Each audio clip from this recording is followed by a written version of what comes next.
तो आप सबको जोहार। और यहाँ पर खबर निकल कर आ रही है झारखंड से 26,001 शिक्षक नियुक्ति के प्रस्ताव में नियमावली की अनदेखी, क्या फंसेगा पेंच। वर्ष 2022 की नियमावली में आरक्षण में संविदा। तो चलिए देख लेते हैं क्या यहाँ पर इम्पोर्टेंट न्यूज़ है।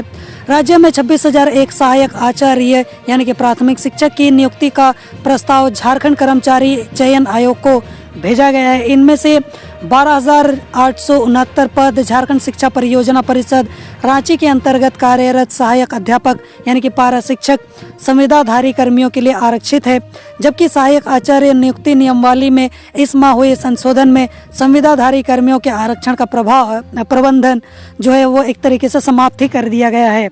अब यहाँ पर 6 जून को जारी संशोधित नियमावली की कांडिका 15 में यह कहा गया है कि इंटर प्रशिक्षित सहायक आचार्य और स्नातक प्रशिक्षित सहायक आचार्य की सीधी नियुक्ति के लिए चिन्हित रिक्तियों में 50% पद झारखंड शिक्षा परियोजना परिषद रांची अंतर्गत कार्यरत सहायक अध्यापक के लिए आरक्षित रहेगा।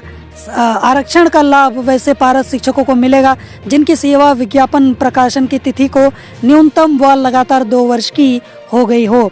शिक्षा विज्ञापन प्रकाशन की तिथि को कार्यरत हो, जबकि वर्ष 2022 की नियमावली में आरक्षण में संविदा कर्मी भी शामिल थे। ऐसे में मतलब इस वर्ष बदलाव किया गया था, पर अधियाचना वर्ष 2022 के नियमावली के प्रावधान के आधार पर ही भेज दिया गया है।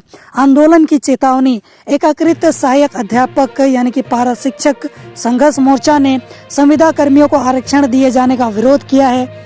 मोर्चा की संजय दुबे ने कहा है कि शिक्षक नियुक्ति में केवल पारा शिक्षकों के लिए 50% पद आरक्षित करना था। मोर्चे के विरोध के बाद संशोधित नियमावली से संविदा कर्मियों के आरक्षण का प्रावधान समाप्त कर दिया गया है, लेकिन अधियाचना में संविदा कर्मियों के आरक्षण का प्रस्ताव भेज दिया गया है। तो पता नहीं ये क्या इनके दिमाग में चल रहा है और किस तरीके से बार बार ये संशोधन करके यहाँ पर बहुत सारे टीचर्स के साथ ये खिलवाड़ कर रहे हैं, जो कि देखा जाए तो करना नहीं चाहिए और इस समस्या का समाधान तो होना ही चाहिए। और काफ़ी वक्त से यहाँ पर पारा शिक्षक जो हैं वो आंदोलन कर रहे हैं, मुख्यमंत्री आवास का घेराव भी और भी सारी स्ट्रगल्स को ये फेस कर रहे हैं, फिर भी इनकी समस्या का यहाँ पर समाधान नहीं हो रहा है। लगता है कि सरकार इनके प्रॉब्लम्स को सोल्व करने में बिल्कुल भी इंटरेस्टेड नहीं है और शायद उनके दिमाग में कुछ और ही रोड मैप चल रहा है, जिसके यहाँ पर वजह से ये कुछ भी एक्शन लेने से कतरा रहे हैं। जोहार।